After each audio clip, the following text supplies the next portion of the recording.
Good afternoon, everyone. Hi, distinguished guests.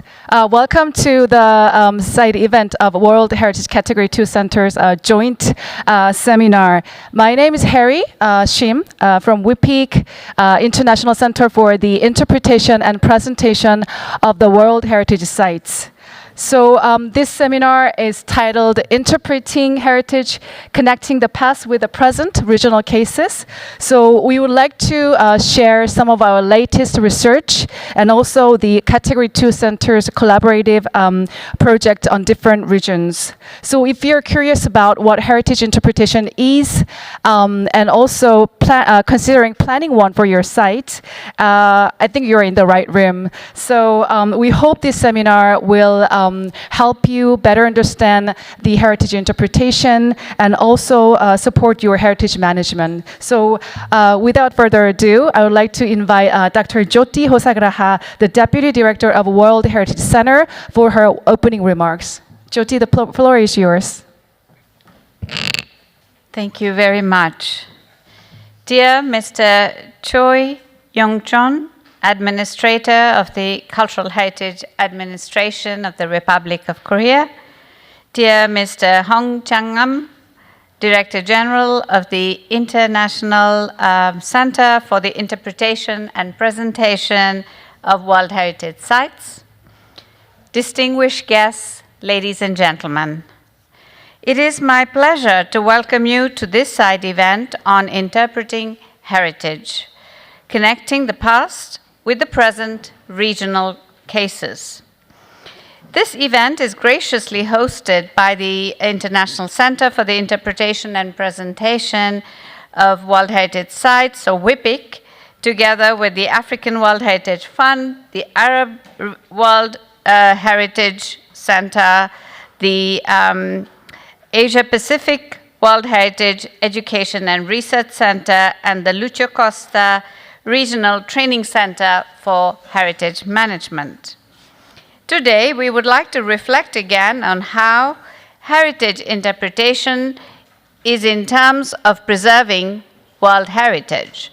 We also share best practices of heritage interpretation that have been implemented in the various regions around the world. The importance of interpretation to discover the value of heritage, of world heritage, and to enable more people to understand that value cannot be overemphasized. But unfortunately, the path to that good interpretation that everyone can agree on is never easy. It is easy to encompass a wide range of tasks. And that's what it really requires.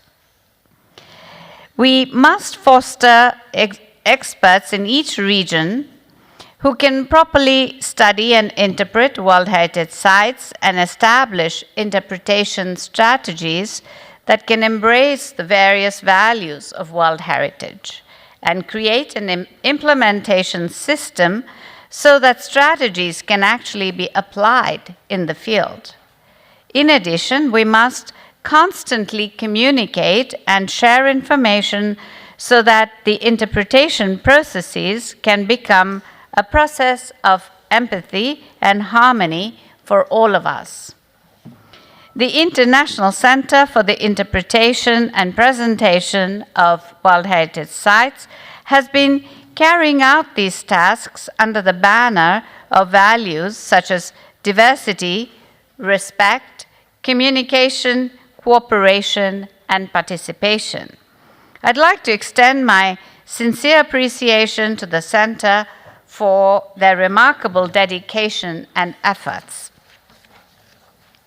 Today's side event is also very meaningful as an exemplary case of cooperation between the C2C organizations.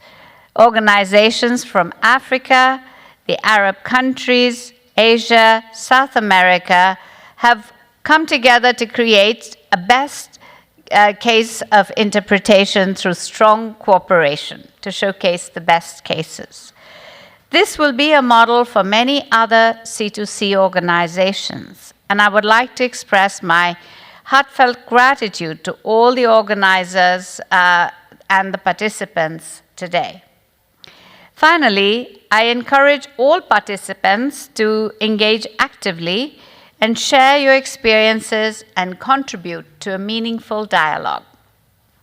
Dialogue and communication are the greatest gifts that World Heritage can give us. Thank you very much.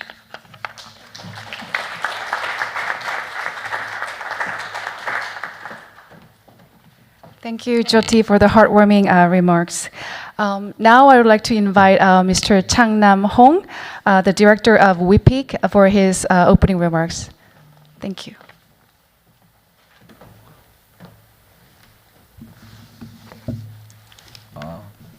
Thank you for coming.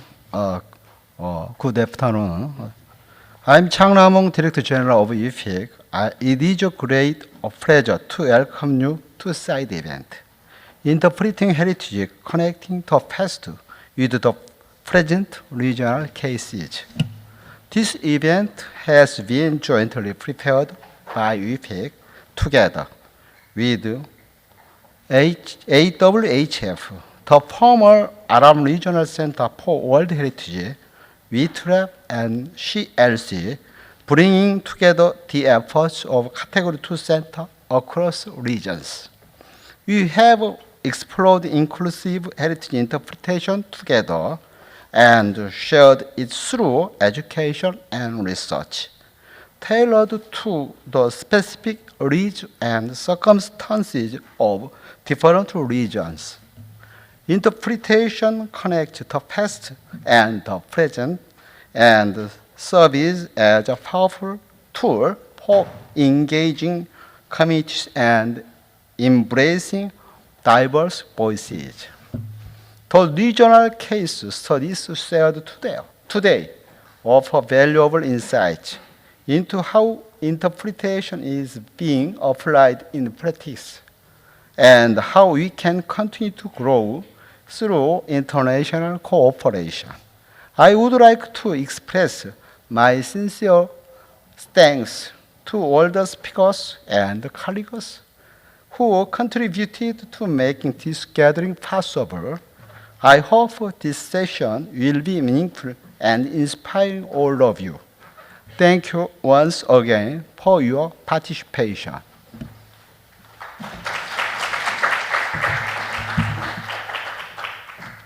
And last but not least, I would like to also give the floor to Mr. Song In-han, the Director of World Heritage Policy Division at Korea Heritage Service, who generously funded this event. So Mr. Song, yeah.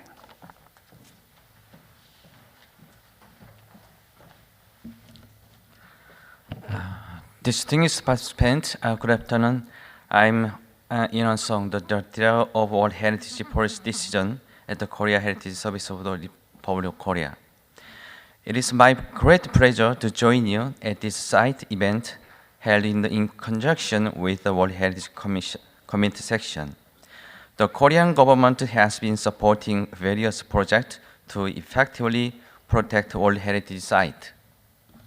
Today's section brings together examples of the collaboration between UNESCO World Heritage Interpretation Center and Category 2 centers across Africa, the Arab states, Asia, and South America.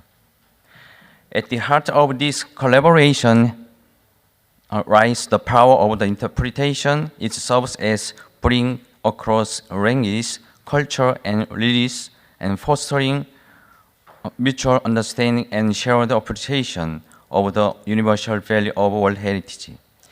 This event is meaningful in that it reaffirms the involving the role of the interpretation not just in the transmitting information, but in embracing diverse voices and values from local communities.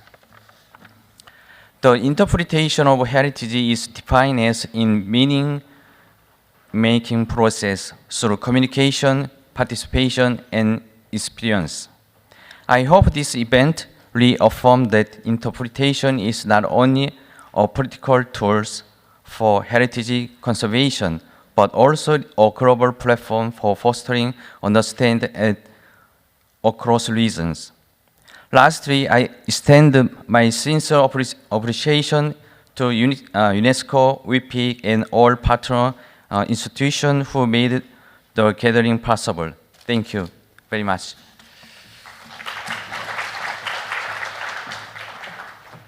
Thank you, Mr. Song, for all your support from the Korea Heritage Service. So now I would like to start our seminar. So yes, the first presenter will be myself on behalf of WHIPIC. So shall we? Thank you very much. As an organizer of this event, I would like to give you an introduction of this seminar. So about the what is heritage interpretation within the framework of World Heritage Policy, and also would like to share the C2C's collaborative project and the themes, important themes of the region that were identified through our collaboration. Okay, so this event is co-organized by different Category 2 centers in the World Heritage field. So including WHIPIC and African World Heritage Fund and WHITR-AP Beijing in China, Lucio Costa Center in Brazil, and also the former Arab Regional Center for World Heritage. We've been working together bilaterally to enhance the heritage interpretation in their own regions. So we would like to share with you some of our most recent issues and challenges, also a topic for the region. So before going into the details of heritage interpretation strategy and also for the World Heritage Policy framework, we want to know what is heritage interpretation in the contemporary context. So the very first task that WHIPIC was on right after its establishment in 2022 was to defining the heritage interpretation. So we formed an international working group with some of the site managers and also the researchers and scholars around the world, and we try to define the heritage interpretation. So building upon the 1957 Freeman-Tilden's Interpreting Our Heritage that were known to be the very first approach and effort to use the word interpretation in heritage.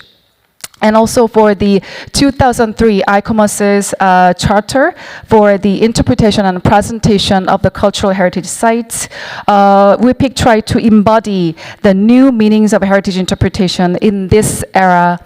And that is this new definition. So according to WHIPIC's research, the meaning of heritage interpretation is the meaning-making process through communication, participation, and experience.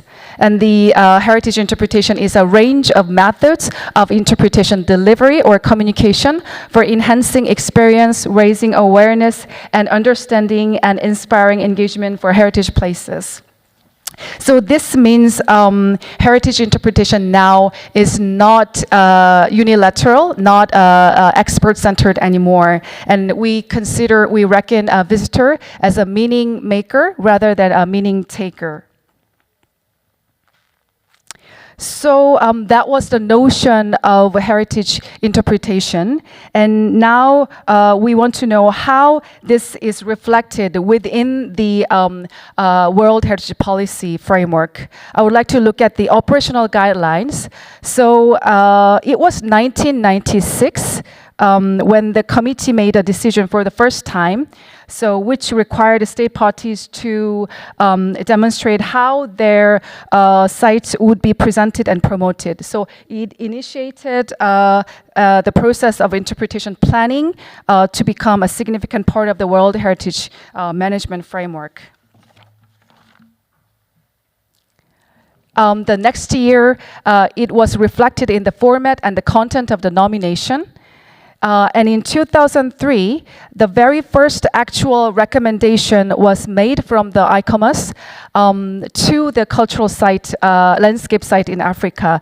So the committee encouraged the state party to have an integrated interpretation plan involving the content and the display of the interpretation center and the presentation of the individual site. And of course, the aforementioned ICOMOS Charter for the interpretation of the heritage sites, it kind of formalized the need for the interpretation planning at the site. And from then till now, we had 66 requests were made for the interpretation planning or strategy document to the state party. So why do we need heritage interpretation then? So for the stake parties and right holders and communities, it provides guidance to ensure a shared understanding. And also in terms of management for the committee and advisory bodies, it enhances the visibility of an interpretation that includes the full meanings of the site for the committee. So, but still, if you hear the word heritage interpretation or interpretation strategy, it still feels a bit vague and somewhat complex. So what we wanted to do was that try to make heritage interpretation more actionable and to make it a clearer process. So we have developed the guidelines for planning world heritage interpretation and presentation and an inclusive approach. So, and we've been using this tool for our regional capacity building programs. So I think we will be able to share it with you by the end of this year. So we've reached the last part of my presentation. So we've been we've been carrying out different capacity building programs in different regions, and we were able to identify some different needs for the heritage interpretation in different regions. So for example, in Africa, we've been working with African World Heritage Fund for this capacity building programs, and some of the most pressing issues and most commonly discussed topic was that they wanted to have an interpretation strategy because they want to improve the quality of life of the local and to enhance the preservation of the site through the reinterpretation of their site. And we've also been engaged in the Great Zimbabwe Rehabilitation and Development Project for 2 years. It was an UNESCO commissioned project, and including Great Zimbabwe and other parts of the Africa. Some of the sites they wanted to have develop a post-colonial narrative and post-colonial perspectives to be reflected in their site presentation. And of course, we've been also working with our Regional Center for World Heritage for the Arab capacity building. And because, you know, in the case of Arab, some of the heritage sites are really beautiful, but they may often locate in a remote area or a hard to access area. So they wanted to have an integrated interpretation strategy that includes the heritage interpretation and also the tourism as well. And also some of the sites, they wanted to have an interpretation plan that were affected by war and disasters.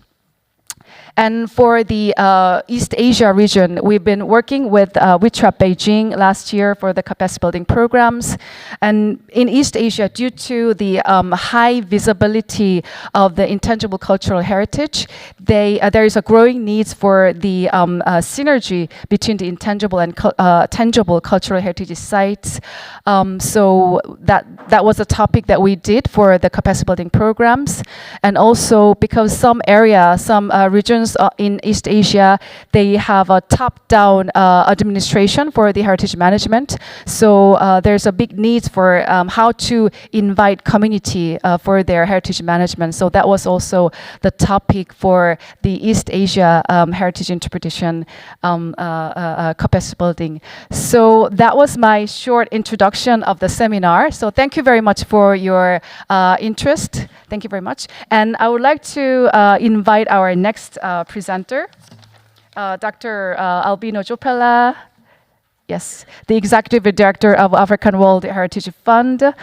So he'll be talking about the interpreting heritage sites in Africa, but particularly focusing on how to interpret difficult heritage. So thank you very much. Thank you very much, Irie, and congratulations on your very good presentation. Oh, is it on now? Yeah. Oh, okay.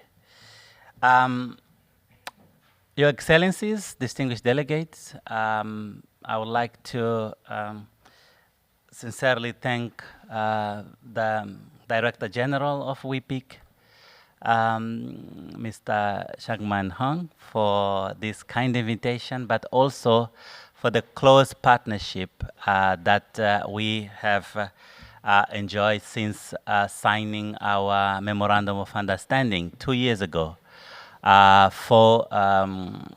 with the sole aim of strengthening conservation and management of World Heritage Sites by looking into the issues of interpretation and presentation of sites, particularly across the African continent. I think, is that the one? No. Is this what I'm, so can I have the presentation that was there? Ah, okay, that's fine. So while it's still, okay, is that the first slide? Oh. Okay. So can we go to the beginning? Maybe it's okay. Thank you. Mine is a brief intervention on the experience we have at the African World Heritage Fund concerning this long-standing but also complex issue of interpretation and presentation, in particular of what is considered by some to be of difficult heritage. So what you see is the Heroes' Arch in Zimbabwe, which is the monument where selected individuals within the country that are basically buried. This is probably considered one of the most important monuments in the country, despite having its fair share of World Heritage Sites, such as the Motobo Hills, the iconic Great Zimbabwe. But this, because of its very strong significance for contemporary society, basically is associated to the struggle for independence, which then is the heritage of the liberation struggle.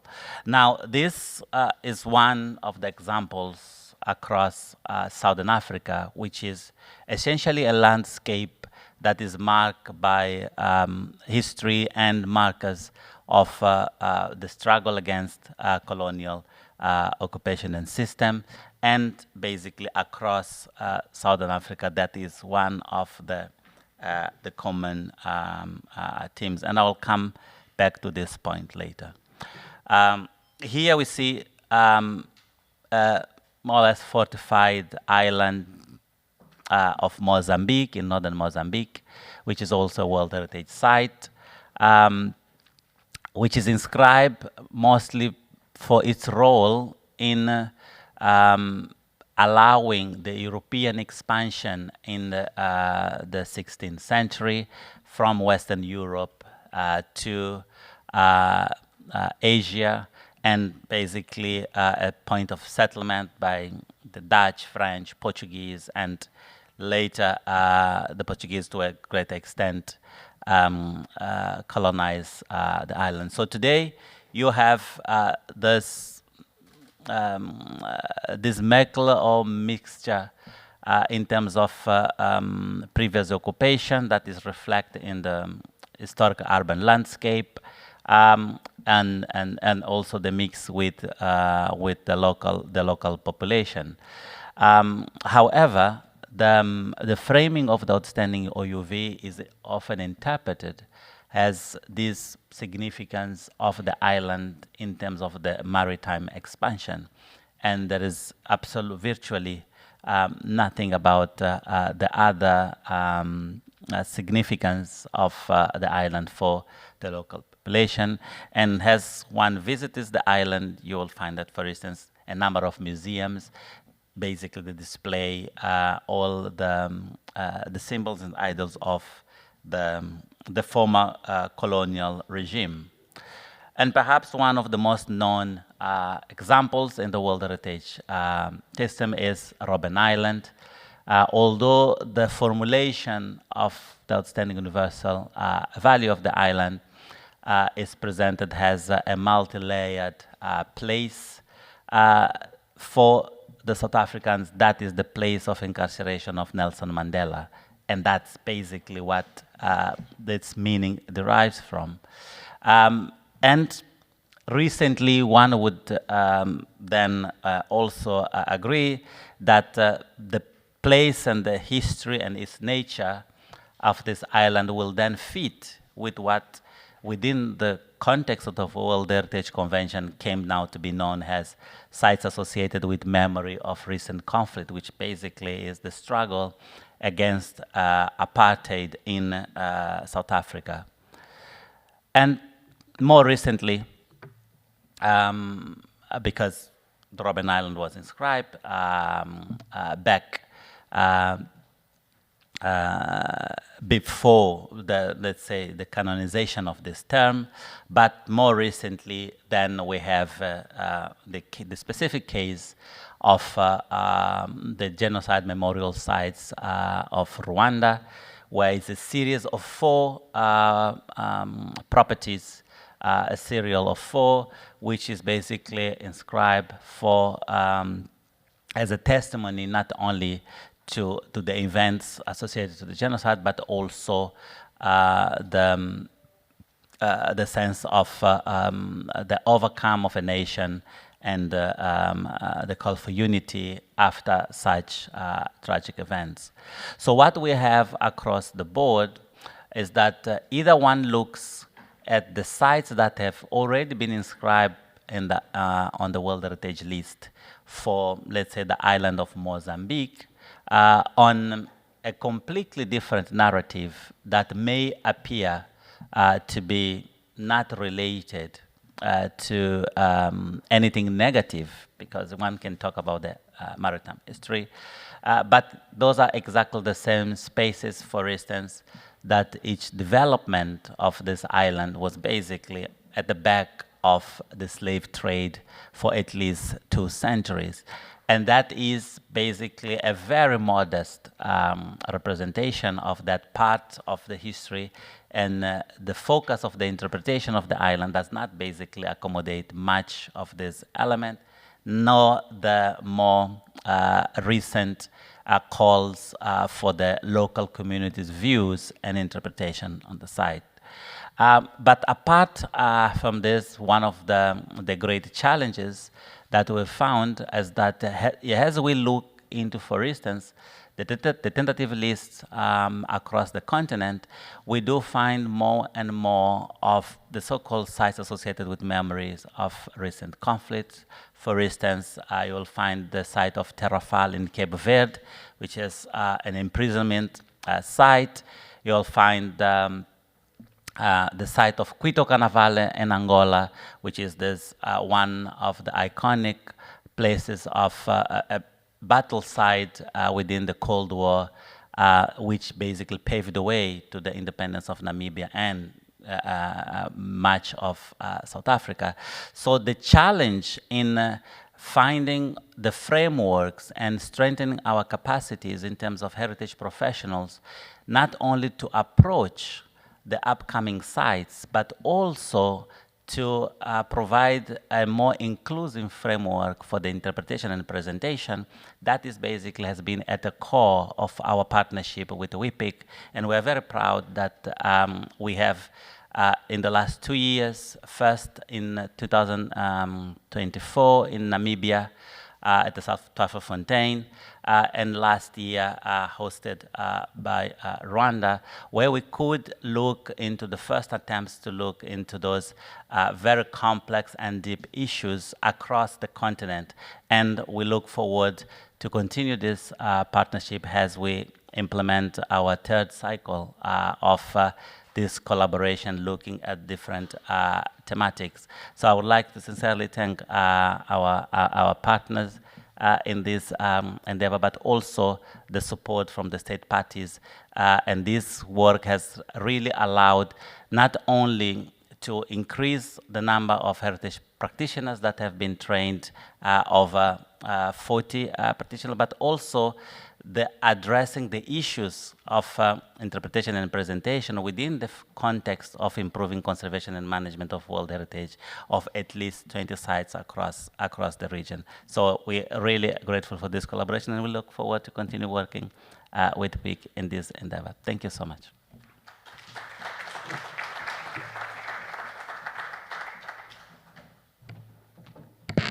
Thank you, Jopela. So now we have increasing sites of memories and recent conflicts, recent days, and thank you for sharing the cases in Africa as well. So thank you. So now I'd like to invite Sheikh Ibrahim Al Khalifa, Deputy Director of the former AWH, the Arab Regional Center for World Heritage. He is going to share the capacity buildings and heritage interpretation enhancement in the Arab region. The floor is yours. Thank you, Hari. Ladies and gentlemen, it's a great honor to be here with you, among familiar faces, friends, and colleagues. I think it's a great opportunity for the third consecutive year to have a side event on interpretation, thanks to WHIPIC, of course. I think beforehand we never had such an occasion to discuss in detail issues related to interpretation and presentation of World Heritage Sites, so we thank you for this initiative. My presentation will be very brief, just focus on a number of initiatives related to capacity building in the Arab region. And I think if you look at the C2C in the Arab region, and Bahrain more notably, we've been focusing on sites in danger, on the reconstruction since 2010. That was a time where the Arab region was going through a number of conflicts. So not a lot has been done in terms of interpretation until recently, 2023, when WHIPIC, we had an MOU with WHIPIC, and that really launched a number of initiatives in such a short time related to interpretation activities. Just to have an overview of World Heritage Sites in our region, just in the last hour, it went up to 97 sites. So I think we can look at the diverse number of sites, especially the high number of in danger, 24. So I think more than half the sites in danger listed are in our region, which really reflects the challenges and immense difficulties in terms of safeguarding those sites. So yes, as I mentioned, we recently started activities related to interpretation.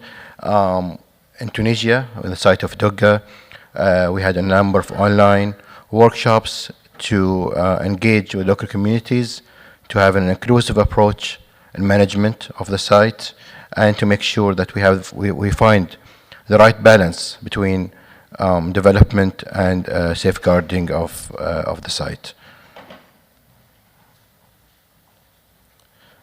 Second initiative, which was really important, was held in Bahrain at the headquarters of the center, which was the first regional workshop on interpretation and presentation with the support of WHIPIC and the Arab unit at the World Heritage Center. Of course, that was a great platform to share experiences on what has been achieved on a regional level and to make sure that we learn from those experiences. We have seen different kind of stages of implementation of best practices on interpretation, and I think that really served as a starting point for a regional approach in terms of targeting models of interpretation and presentation within the management of sites.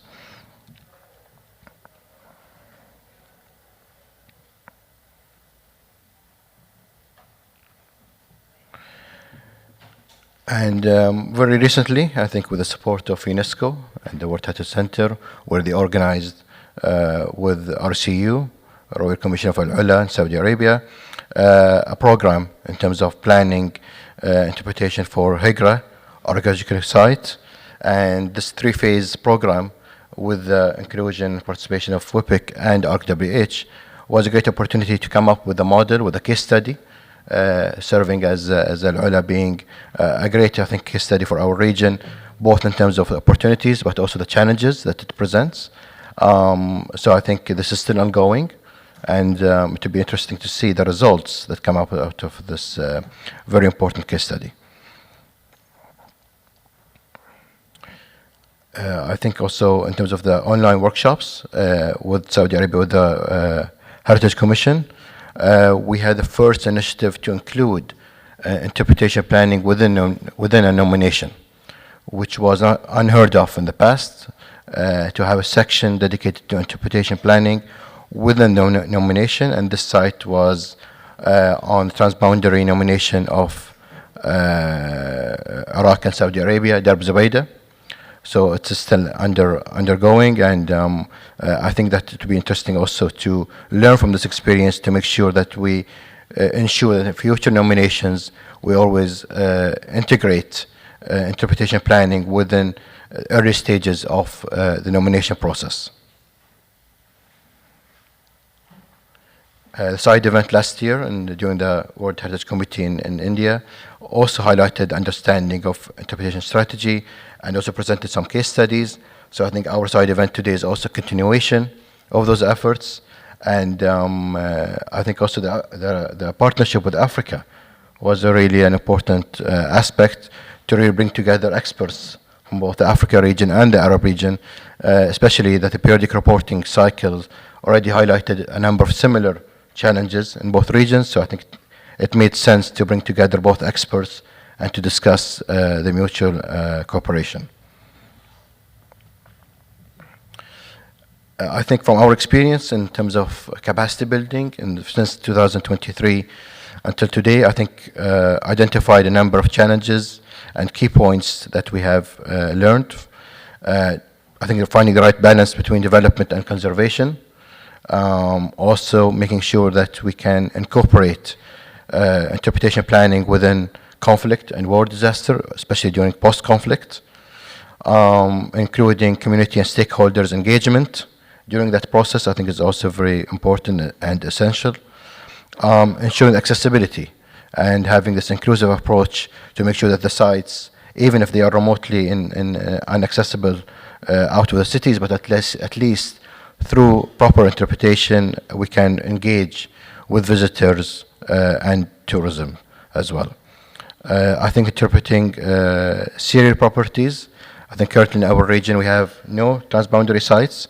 So I think in the future we hope that we can support in terms of using interpretation planning within transboundary nominations in our region.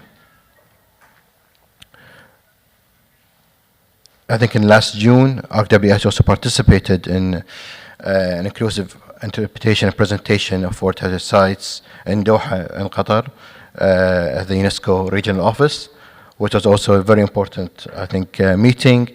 And I think it just shows that in such a short period of time, a lot of activities and initiatives has been carried on the subject. So I think thanks to WHIPIC, I think they have really started an important topic in our region and globally, and I think that it's something that needs to be continued and to put more efforts into promoting. So thank you again for this opportunity, and we'll see you very soon. Thank you.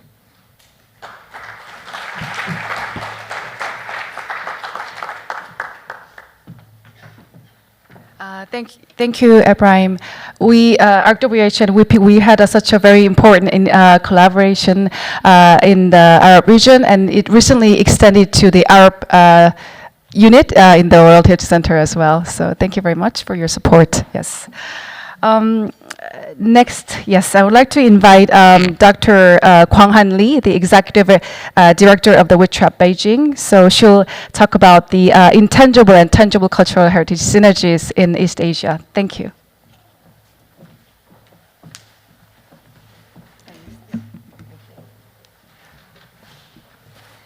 Hi, good afternoon. Thank you, first of all, to WHIPIC for the invitation to give me the opportunity to share the presentation.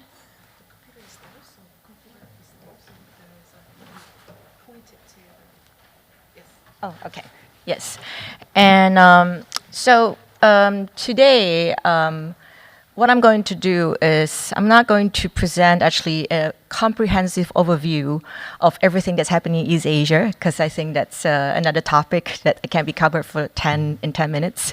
What I'm really trying to do is I'm trying to explore some of the current issues and opportunities that we've encountered during our collaboration with WHIPIC last year in the workshop that we have conducted in Beijing, where we get together site managers of various World Heritage sites from East Asian countries and to really discuss ideas on what is their understanding, or what is their role in interpreting the heritage site that they are managing or they're involved in, and really what's their understanding of integration of tangible and intangible heritage.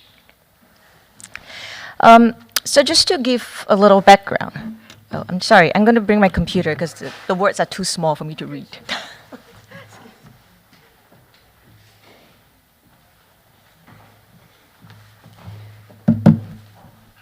Sorry about that. So with this workshop, basically, I hope it's big enough for all of you to read. So with this workshop, it happened last year, in last October, in Beijing. And the goal is really to, as explained, to promote inclusive heritage interpretation and to achieve what we call holistic management of heritage sites. It was actually meant to open to site managers, people who work in the first line of World Heritage Site Management and Conservation in the different East Asian countries. And we ended up having 21 experts and practitioners from China, Japan, Republic of Korea, and Mongolia. And what is interesting about this workshop is, as I said, we're trying to really understand first-hand issues in the field. And we have a very diverse range of applications of different World Heritage sites, first of all, in these 4 countries. But what we also find very interesting is we actually have a very even distribution of applicants who are either in the junior level or mid-level or more senior level. So they actually play different roles and importance in different site management decisions, different various World Heritage sites. And then also they all come from different functional roles. So some of them are more technical. Perhaps they're technicians who are only ever being responsible for conservation decisions. Some of them are really first-hand interpreter. So they are actually the one who actually get to encounter tourists and visitors on their first-hand, in their day-to-day work. Yet they are often excluded from management or more kind of management decisions or in the strategy decisions planning. So it's essentially a range, and then there are others who are more in the administrative position. So it really gave us an idea of kind of the spread of understanding and how people are involved in interpretation strategy or not involved in that sense from this workshop. So I'm going to pick 4 examples from some of the participants where they presented, because I think they do reflect certain interesting trends and issues that they have encountered. So the first example case study that was shared was from Japan, which is the sacred island of Okinoshima. And while we have other members from these countries, so I'm not going to attempt to interpret their site for them, but I'm going to highlight some of the unique challenges and how it actually relate to certain interesting findings and discovery. So the interesting thing about this site is, so I'm not going to read all the criteria and value, but what is interesting about this site is that it actually has a very important cultural tradition of being worshipped as a sacred island, and which has been evolved and continued from generations. But also because for this very reason, the island cannot be visited by people outside of the community because of the sacred reason. So how do you interpret a site where you have a community that is the key to their tradition, their intangible tradition, but also is not accessible? So I think this actually requires some more innovative and also kind of a diverse interpretation approach. So again, they have archaeological sites. Obviously, they have tangible attributes that also are tied in with kind of the current ritual practice and worship practice that still continue to these days. So there's a close connection between the tangible and intangible elements here. And what they have done, at least what they have presented, is they do have various interpretation facilities. They're actually located in the island and in the vicinity where, in the whole region, because people can't go on the island to visit. So they actually try to present in these different interpretation facilities, different aspects of the island. So there is the interpretation of the OUV, there's also interpretation of history and culture of the community who have lived on this island, and just really having kind of a satellite interpretation facility in different regions to interpret this site. And then on the other hand, I think one thing that was very important in their approach is they do have a living heritage approach. And really, it's talking about recording rituals and interviews with the local community, with the priests, and having local people act as volunteer guides. So it's really trying to use a combination of more material kind of presentation that an interpretation facility that we're familiar with, and also really using the living heritage approach to interpret and to involve the community in their interpretation of the intangible element. And then the next site case study is in the Okon Valley in cultural landscape in Mongolia. So what is interesting about this site, again, is as a cultural landscape, so it does has a combination of natural element, cultural element, a tangible cultural element, but also a very strong intangible element which reflects the nomadic lifestyle, the nomadic culture, custom and lifestyle, which is still very much integral and central to the Mongolia culture today. And from the understanding and from our communication with the site manager, at least with one of the site manager who attended the workshop, and she has told us that she actually came from a nature conservation background, and she was in charge of nature conservation up to very recently. And now she's being transferred here, and she's responsible for the cultural heritage management and conservation. But yet she doesn't have a systematic training of that. So for her, some of the things that we take for granted, she has to really understand the rudimentary concept of what tangible heritage is, what intangible heritage is, how do we separate them? Because I guess in the tradition, that's not something that is so clear-cut and kind of so separated. So this is another interesting discussion where she's actually approaching this basic concept in a very different training and understanding. And so that's something that we also realize is that some of the basic concept in site manager, especially coming from a joint cultural landscape site, cannot be. We have to consider, sorry. I'm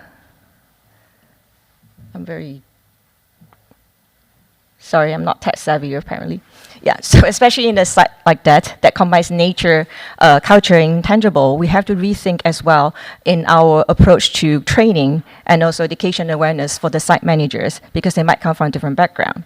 And the next site is the Hanyang capital, the capital fortification of Hanyang from Korea. While we have our Korean colleagues here, I'm not going to tend to tell you about this site. Just an interesting observation about sharing from this site.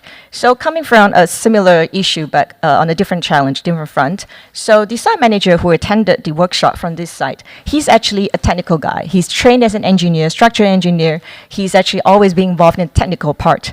So his attempt to understand what is the intangible attribute and intangible value of this site, which for him is really about construction tradition, is about construction technique.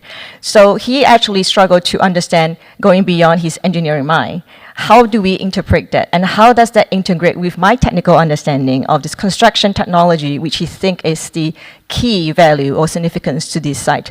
So I think that's a very interesting discussion on the other end. Is he's somebody who's very key to the conservation action, but he's never really kind of been involved in interpretation strategy and decision making in before. And I think this is again something we have to consider: who actually is involved, who plays this role in interpretation, and while we interpret to public audiences, how do we interpret and train our staff and site manager who are actually involved in the site, who might not fully understand our interpretation strategy and values. So some of the interesting that his perspective in intangible value that he shared is that he thinks that the involvement of different stakeholders and local communities, like involving them in volunteering work, he thinks that is actually a very important intangible value. And also the fact that because the fortification is just outside of Seoul, it also preserved the sorry, that's my own reminder, I'm over time. They also preserve kind of the nature environment and then stop kind of a urban expansion of Seoul. So he thinks this environmental and community aspect is a very important, tangible aspect. So I think this is a very interesting, coming from a very different perspective of how we will see intangible traditions. So last and not least, I'm going to talk about the Grand Canal site in China. So this is also a very tricky site because the Grand Canal actually spans from in the Beijing in the north to Zhejiang province in the south, and it spans more than 2,000 kilometers. So in such a huge serial property site, where it spans many different cities, provinces, and districts, how do we begin even to understand its numerous tangible and intangible elements? So I want to share this particular project because it's something that also WHITR-AP Beijing is involved in, is that we launched this cultural mapping project for the Grand Canal. And what is interesting is because hearing in her introduction before talk about communication, participation as part of the process. So this is also a fairly new approach in China where we use public participation as a kind of interpretation strategy and tool. And this is an experiment on our part as well, where we recruited volunteers to be involved in cultural mapping. And this is the category they have came up with, what they have mapped. So there's tangible elements, intangible elements, as well as also some of the current users and what kind of public cultural function the spaces continue to function. So this is some of the result of the mapping where they have mapped both tangible elements and intangible elements on this illustration, this visual presentation. So this is the scroll in the end where our volunteer from site visits and mapping data to working with volunteer illustrators. And in the end, this is a whole visual presentation that's entirely coming from a team of volunteers.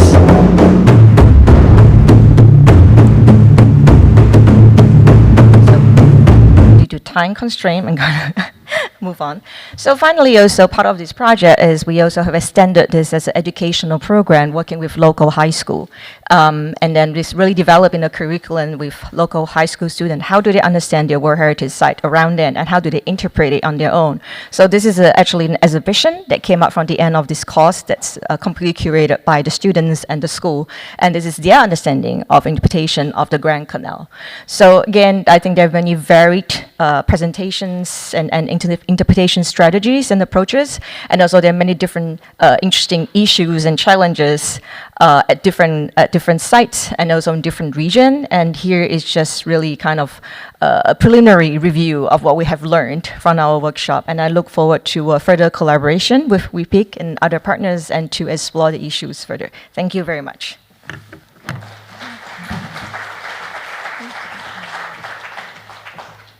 So thank you very much. Within our collaboration with WHITR-AP, WHIPIC, and also the UNESCO Beijing office, what we try to do is develop some level of guidelines for the integrated approach of the intangible and tangible heritage. But we have one more presentation waiting for us. So it's from the Lucio Costa Center in Brazil. So Dr. Claudia Leal, the director of the center, and also the Dr. Rafael Bezerra. He's the deputy director of the Sítio Roberto Burle Marx site in Brazil. They sent us their own video. It's a 7-minute video, so we want to watch their presentation. Good afternoon and greetings from Brazil. I'm honored to participate, even if on the video, in this side event. I thank you all for the opportunity and congratulate the WHIPIC team for organizing it. My name is Claudia Leal. I'm the current director of Lucio Costa Center, a regional Category 2 center based in Brazil. I'm going to share the time of the presentation with Rafael Zamorano, coordinator of the Brazilian World Heritage Site, Sítio Roberto Burle Marx, subject of the case study carried out by WHIPIC in collaboration with Lucio Costa Center in 2024. I will focus on the context and efforts that led to the collaborative work proposed by WHIPIC and welcomed by both Lucio Costa Center and Sítio Roberto Burle Marx managing staff. I intend to highlight the importance, and I quote, of joint capacity building activities among CTUCs as promoted in the Sejong Declaration. I also would like to emphasize the relevance of the inclusive approach for presenting heritage as advocated and spread by WHIPIC. Contacts between Lucio Costa Center and WHIPIC started back in 2023 during the preparation for the 8th annual coordination meeting for UNESCO World Heritage-related CTUCs held by WHIPIC in Sejong in the last days of May 2023. Regarding the collaboration between these two centers, it's worth highlighting the important work that WHIPIC has been doing in researching, sharing, and proposing contents on the interpretation and presentation of World Heritage Sites, as well as on inclusive heritage presentation. Such efforts and perspectives aligned perfectly with Lucio Costa Center goals to enhance local communities' engagement and participation in identifying, interpreting, presenting, and preserve cultural and natural heritage. Also, it's worth noting the guidelines presented in the Sejong Declaration of Understanding and Cooperation among the UNESCO World Heritage-related Category 2 centers, drafted by WHIPIC team and signed by the participant CTUCs in the meeting in Sejong. Since then, the document has been playing an important role in promoting collaboration among CTUCs and reinforcing, and I quote again, local communities as key actors in the conservation and management of World Heritage Sites. In April 2024, WHIPIC reached out for Lucio Costa Center, inviting us to collaborate with their periodical magazine, Interpreting World Heritage, by suggesting sites in Latin America that could exemplify heritage presentation through storytelling. That invitation resulted in the article Bringing People Closer to Valongo Wharf Archaeological Site, written by Brazilian specialists and published on the 3rd issue of WHIPIC magazine, both in English and Portuguese.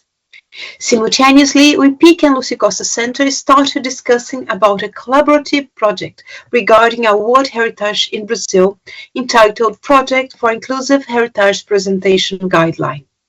At first, Valongo Wharf could host their visit and annotation, giving the greater potential for analysis concerning community participation at a sensible site such as that. But there were already some ongoing projects being carried out at that site, and we recommended focusing on Sítio Roberto Burle Marx as a siting listed as cultural landscape on UNESCO World Heritage List in 2021 according to criteria 2 and 4. The site was about to define its management board, and the discussions on local community participation were current and vivid. The scope of the project included some beforehand preparation for holding a workshop at the site, followed by a rich schedule with the site management staff and, again I quote, all stakeholders to hold any form of relationship with the site and recognize their own values of the site. Both the staffs of Lucio Costa Center and Sítio Roberto Burle Marx were then engaged with WHIPIC team in organizing the workshop, which my colleague Rafael Zamorano will now present. Thank you, Ms. Claudia Leal. My name is Rafael Zamorano. I am the coordinator of the Brazilian World Heritage Site, Sítio Roberto Burle Marx. I'm very happy to share our experience with WHIPIC and Centro Lucio Costa in organizing an inclusive workshop on heritage interpretation. The Sítio Roberto Burle Marx shows how nature and culture can work together through its plant collection and beautiful landscapes. It is also important because of its strong connection with local communities. This connection can be seen in exhibitions held at the site, in our educational programs, and in actions that support the local economy and environment. This feature makes Sítio Roberto Burle Marx an excellent place to test and improve guidelines for inclusive heritage interpretation. On the first day, participants learn about heritage interpretation through presentations by WHIPIC and Sítio Roberto Burle Marx. Then, the participants developed storytelling ideas using the draft guidelines and shared thoughts on how to present heritage in an inclusive way. We also collected feedback on the guidelines through interviews with key participants. This gave us a use of insights for improving the document. On the second day, we visited the buffer zone around the heritage site and conducted interviews during a community workshop. We went to several places, including the Sítio Roberto Burle Marx itself, a nearby mangrove, and a local fishing community.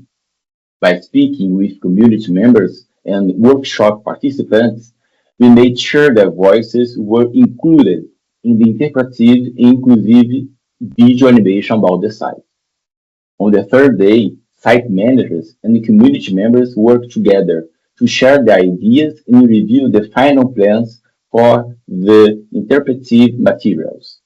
These materials combine the heritage values of the site, the perspectives of the managers, and the stories from the community, make them more useful and meaningful in real situations. One of the results of the workshop was a short animated video about Sítio Roberto Burle Marx. This animation is based on the community's knowledge and experience related to the site. It helps to strengthen the historical and social ties between Sítio Roberto Burle Marx and its surrounding community. Thank you.